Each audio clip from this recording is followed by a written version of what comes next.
Ja, moin hier aus dem Miniaturwunderland und zwar heute aus dem kleinen Leitstand in der Nähe von Rio de Janeiro. Und was soll ich euch sagen? Wir stehen kurz vor der nächsten Eröffnung und wir freuen uns alle riesig darauf und können es kaum abwarten, denn jetzt kommt Patagonien. Im Moment stehen wir uns alle gerade auf den Füßen in Patagonien. Alle wollen irgendwie die letzten Arbeiten noch fertig machen. Die Züge drehen da schon im Kreis, wir sind in den Testbetrieben, die Knopfdruckaktionen laufen schon im Testbetrieb. Und wenn diese Folge ausgestrahlt wird, sind es noch 10 Tage bis zur Eröffnung. Heute geht es speziell um das Thema Züge, denn in Patagonien haben wir vor allen Dingen den Fokus darauf gesetzt. Denn wir haben 2 verschiedene Spurweiten dort eingesetzt. Wir sprechen da von Normalspur und von Schmalspur.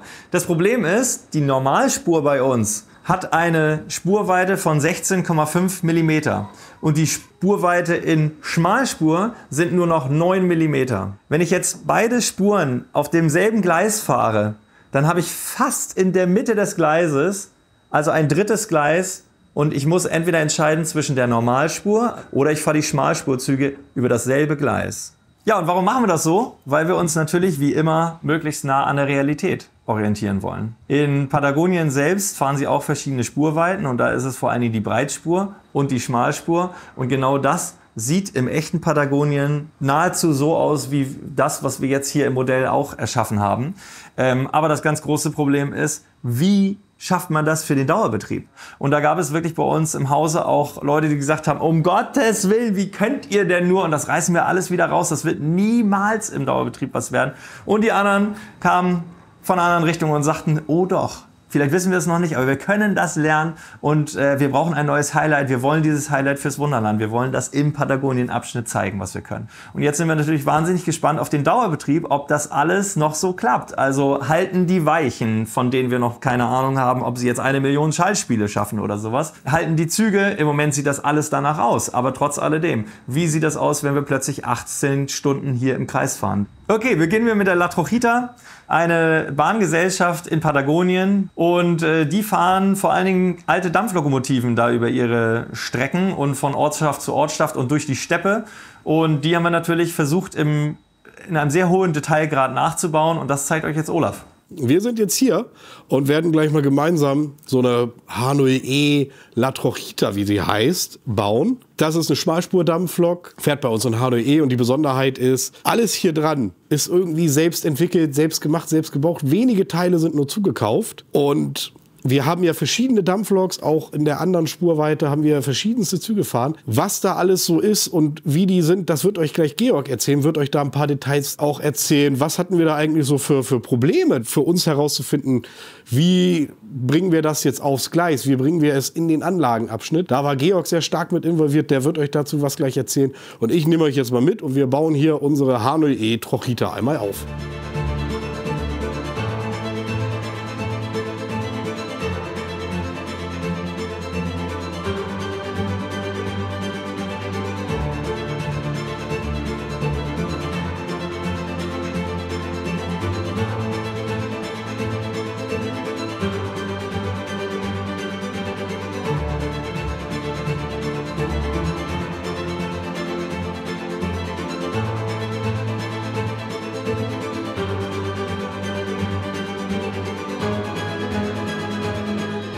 Insgesamt haben wir jetzt aktuell ungefähr 10. In Summe werden es mal 40 Stück werden, aber auf der Anlage werden erstmal nur 21 fahren.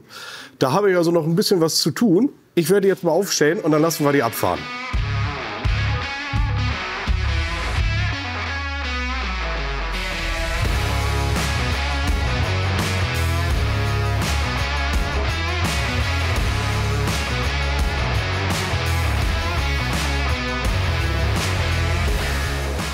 Was soll ich euch sagen? Es gibt nahezu nichts zu kaufen. Wir müssen so unfassbar viel selber bauen. Also natürlich ist das immer alles Handarbeit, aber früher konnten wir zumindest einen Zug bei Hersteller XY kaufen, auf die Schiene setzen, noch ausstatten mit Decoder, nochmal für den Dauerbetrieb klar machen und dann fuhr der da. Und heute müssen wir alles selber bauen. Das heißt, unsere ganzen Züge sind Marke Eigenbau. Prototypenbau, unfassbar komplex, aber wir wollen es schaffen. Gleich zum Thema Signale. Also hier im Miniaturwunderland fahren wir natürlich auch möglichst realitätsnah und das bedeutet, unsere Zugführer müssen gegebenenfalls an einem roten Signal auch mal anhalten und abwarten, bis es dann auf grün steht. Diese ganze Signalsteuerung, das ist wie eine eigene Sprache und wie man sie versteht, das ist wie eine eigene Sprache, nämlich im Grunde auch wie unsere Ampeln im Straßenverkehr. Auch das gehorcht alles irgendwie auf einer Gesetzmäßigkeit. Das versuchen wir natürlich hier auch auf den Abschnitten abzubilden. Und in Patagonien, man glaubt es kaum, haben wir sagenhafte 2 Signale auf den Strecken und sind darauf sehr stolz. Das ist natürlich Marke Eigenbau, alles total speziell.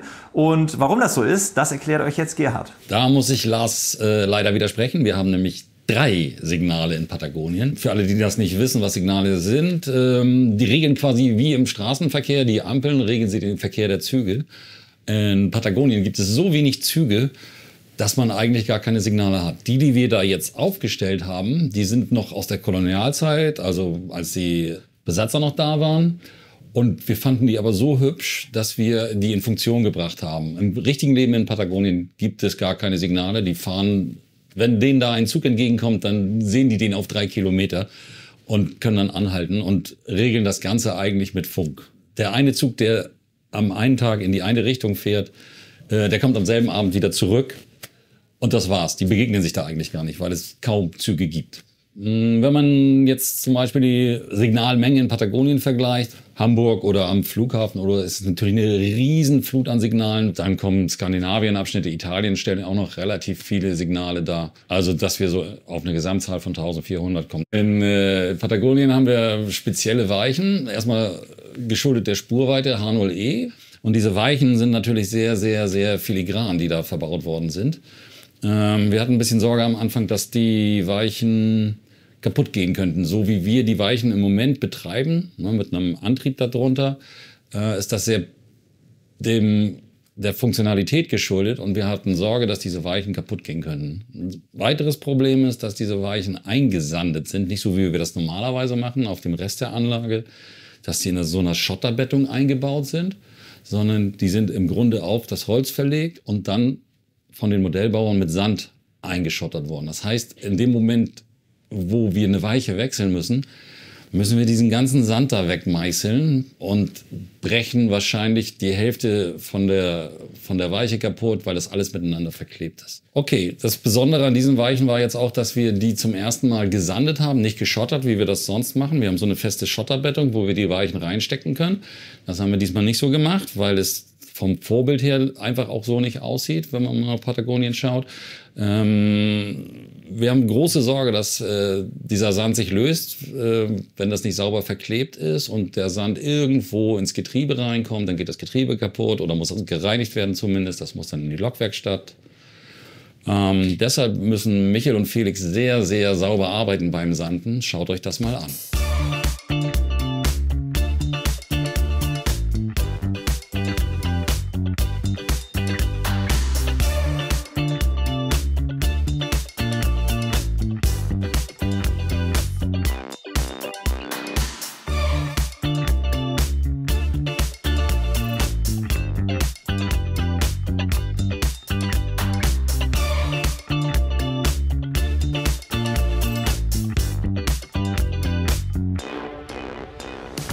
Ja, und Georg hat sich mit diesem Abschnitt befasst und hat sich am Anfang unüblich schwer getan, muss ich sagen. Aber mit der Zeit ging ihm sein Herz auf. Er hat sich immer weiter eingearbeitet und der gute Mann ist Dampflok-Fan, das muss man mal dazu sagen. Aber das heißt ja noch lange nicht, dass man weiß, was auf der anderen Seite der Welt da gerade so passiert. Er ist also nach und nach immer weiter dahinter gekommen und mit vollem Herzblut dabei gewesen und daraus sind einige sehr schöne Schmuckstücke entstanden. So, neben mir stehen gerade die Ergebnisse von ungefähr 6 Wochen reiner Recherchearbeit und etlichen 100 Stunden an Entwicklungs-, Zeichen- und Konstruktionsarbeit. Auf die genauen Züge werde ich später noch ein bisschen genauer eingehen, aber so sei erstmal gesagt, alles davon ist wirklich ein Unikat. Jeder einzelne Zug wurde von Hand designt, lackiert, zusammengebaut und es gibt davon so nichts zu kaufen, aber wirklich gar nichts. So, die Recherchearbeit für diese Züge war ein bisschen aufwendiger und der europäische Markt ist ja eigentlich ganz gut gefüllt. Da findet man auch sehr schnell alles, was man irgendwie wissen möchte. In Patagonien ist das allerdings anders, weil Patagonien verbindet man jetzt nicht unbedingt als allererstes mit einer kleinen Dampfeisenbahn und entsprechend waren wir vor einer etwas größeren Herausforderung. So, wir haben hier einmal das gesamte Repertoire für Patagonien. Das sind einmal die 4 Normalspurzüge und diese 3, beziehungsweise eigentlich 2 H0E-Züge. Das ist einmal diese Dampflok hier, gebaut von Baldwin 1922 und diese Dampflok von Henschel, auch gebaut 1922. Da wir aber mit den originalen Unterbauten, die wir dafür verwenden, von Minitrix leichte Probleme hatten mit dem Antrieb, haben wir uns mit dieser Schmalspur-Diesellok aus Österreich beholfen, die wir dann ihres Gehäuses entledigen und einen anderen Deckel draufpacken, sodass wir einen Güterwagen dahinter schieben haben. Bei den Normalspurzügen war es auch so, dass wir eigentlich nichts kaufen konnten. Bei den beiden stecken jeweils Dieselloks aus dem Zubehör darunter, hier steckt ein Dieseltriebzug drunter und hier, naja, den haben wir komplett selbst gemacht, weil es gab nichts zu kaufen, was irgendwie auch nur mit der Bauform irgendwie vereinbar wäre. Von daher sind neben der Kulisse und den Drehgestellen wirklich alles selbst gemacht. Diese Diesellok hier, der Baureihe GT22, stammt aus den USA und wurde dort 1980 bis, ich glaube, in die 90er hinein gebaut. Das hier ist die aktuellste Version des Trend Patagonico, ein Materfair-Triebzug, der, soweit ich das nun lesen konnte, alles in Argentinien entwickelt hat, außer die Bremsanlage, die ist aus Deutschland, und der Motor, der ist aus Schweden. Bei diesem Triebzug hier handelt es sich um einen ehemals spanischen Triebzug, der dann in den 90er Jahren nach Argentinien verschifft wurde und seitdem im Dienste des Trend Patagonico steht. Und zu guter Letzt diese kleine Diesellok der Alco RST16 Baureihe, die ebenfalls seit den 60er Jahren schon in Argentinien unterwegs ist. So, und wie das Ganze jetzt auf der fertig gebauten Anlage aussieht, das seht ihr jetzt.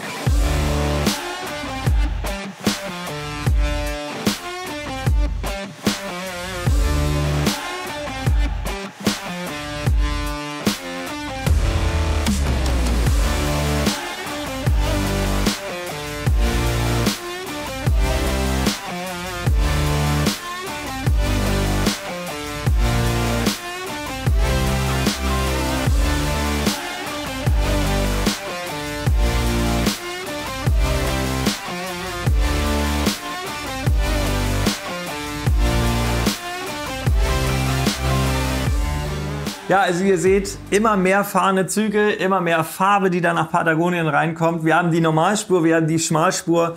Ihr seht die Unterschiede ganz klipp und klar. Wir freuen uns riesig darauf, das Ganze in Betrieb zu sehen. Wir haben so viele Monate daran getestet, uns das Hirn zermartert, immer wieder verworfen, neu aufgesetzt und wieder Sachen anders gemacht. Und mittlerweile haben wir es so und stehen da an der Anlage und können eigentlich kaum glauben, dass wir diesen Fahrbetrieb bis hierhin schon geschafft haben. Das heißt, jetzt bedeutet das, weiter geht's. Und wie wird sich das Ganze im Dauerbetrieb dann auswirken und wie viel Arbeit wird die Lokwerkstatt anschließend haben? Halten die Züge alle durch? Für alle die es bei der Eröffnung nicht unbedingt hierher schaffen, und das werden ja eine Menge Leute sein, könnt ihr euch auf jeden Fall schon freuen, denn es wird am Tag der Eröffnung auf jeden Fall ein tolles Impressionenvideo geben. Das haben wir eigentlich von jedem Bauabschnitt gemacht, wenn wir ihn eröffnen. Auch hier wird es die Schönheit dieses Abschnitts irgendwo und auch die Skurrilität im ganzen Landstrich dieses Abschnitts nochmal beleuchten. Ihr dürft euch darauf freuen. Werden tolle Bilder werden. Und auf der anderen Seite arbeitet Gerrit mit seinem Team schon an einem Video, was nächsten Sonntag ausgestrahlt werden wird, wo es wirklich nochmal um spezielle Technik-Highlights dieses Abschnitts geht. Wir haben auf der einen Seite da die Drake-Passage, wo wirklich sehr, sehr raue See ist, sich die Boote da durch die Wellen kämpfen. Und auf der anderen Seite haben wir noch einen Gletscher, der auch in Funktion sein wird. Das habt ihr teilweise schon in Bauupdates gesehen. Aber jetzt, kurz vor der Eröffnung, guckt Gerrit noch mal ganz genau hin.